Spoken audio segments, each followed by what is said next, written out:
فرمائیے گا، گزشتہ کل بھی علی گڑھ مسلم یونیورسٹی میں آپ کا خطاب تھا علامہ اقبال کے اوپر. ایک سوال عام طور پہ پوچھا جاتا ہے کہ آپ اقبال کی اتنی تحسین کرتے ہیں، ان کو بڑے آدمیوں میں شمار کرتے ہیں اپنی ملت کے، اپنی اس امت کے، لیکن بظاہر جو ان کا کنٹریبیوشن ہے وہ تو کوئی کانکریٹ چیز وہ دے نہیں سکے. مثلا وہ یہ کہتے ہیں ریکنسٹرکشن ہونی چاہیے، لیکن کیسے ہونی چاہیے اس میں پھر تضاد کا شکار نظر آتے ہیں. ایک طرف تصوف کے بھی قائل ہیں، دوسری طرف جدیدیت کو بھی مانتے ہیں، وہاں جمہوریت کے بھی قائل ہیں، وہاں تنقید بھی.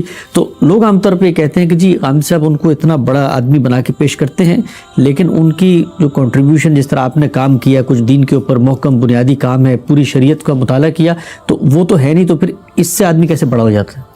لوگوں کے بڑے اور چھوٹے ہونے کا فیصلہ اب میرے کام کو سامنے رکھ کر اس سے اختلاف اور اتفاق کی بنیاد پر کیا جائے گا. ہماری تاریخ عظمتوں کی تاریخ ہے، اور اگر آپ غور کر کے دیکھیں تو علوم اور فنون میں بڑے غیر معمولی لوگ پیدا ہوئے ہیں. اقبال انہی میں سے ہے. یعنی ان کا فن، ان کا علم، ان کی کمال نئے نوازی، انہوں نے جس طرح مسلمان قوم میں حرارت پیدا کی ہے. میں آپ کو ایک واقعہ سناتا ہوں. میرے جلیل القدر استاذ امام امین احسن اصلاحی بیمار ہو گئے اور کافی عرصے تک ان کے لیے کام کرنا مشکل ہو گیا. تو اس دوران میں انہوں نے اقبال کی کلیات منگوائی اور ساری پڑھی، اور یہ حقیقت ہے کہ اس کے بعد انہوں نے کہا کہ میں نے زندگی بھر قرآن پر کام کیا ہے، لیکن بعض ایسی جگہیں تھیں جن کے بارے میں میرا خیال تھا کہ میں اس میں منفرد ہوں، لیکن اقبال مجھ سے پہلے اس کو بیان کر چکے تھے. اور پھر مزید یہ کہا کہ جس قوم کو اس طرح کا ہدی خان ملا اور وہ پھر بھی بیدار نہیں ہوئی، اسے اب کون بیدار کرے. تو اقبال ہمارے قافلہ حیات کا ہدی خان ہے. کبھی اس کی چیزیں پڑھیے اور دیکھیے کہ اس نے کس درجے میں لوگوں کے اندر ذوق پیدا کیا، دین کی محبت پیدا کی، قرآن کو ایک محور اور مرکز بنا کر. آپ کو اشعار پڑھیں کبھی اسرار خودی میں. یہ موقع نہیں ہے کہ میں آپ کو سناؤں جس میں انہوں نے قرآن کے بارے میں گفتگو کی ہے.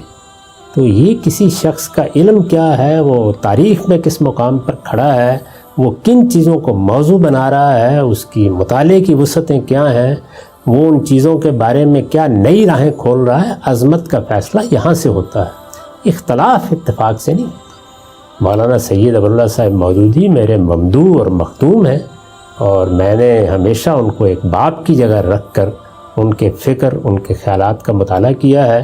میں بارہا یہ کہتا ہوں کہ مجھے ان کی پوری تعبیر سے ہی اختلاف ہے، اور بہت سی ان کے جو مباحث ہیں ان پر میں نے تنقیدیں کی ہیں، لیکن کیا ان کی عظمت کا انکار کر دیا جائے گا؟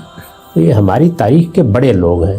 میرے نزدیک تو اگر بر صغیر کے حوالے سے آپ دیکھیں تو جو پچھلی صدی گزری ہے وہ اقبال، ابوالکلام اور ابوالعلا مودودی کی صدی تھی.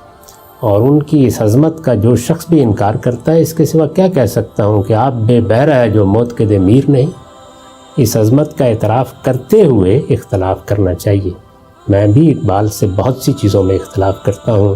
ریکنسٹرکشن کے ہاں جو مباحث ہیں ان میں سے کئی چیزیں جن پر میں نے تنقیدیں کی ہیں، لیکن جو راہ اس نے کھولی ہے وہیں سے تو میں نے خود روشنی پائی.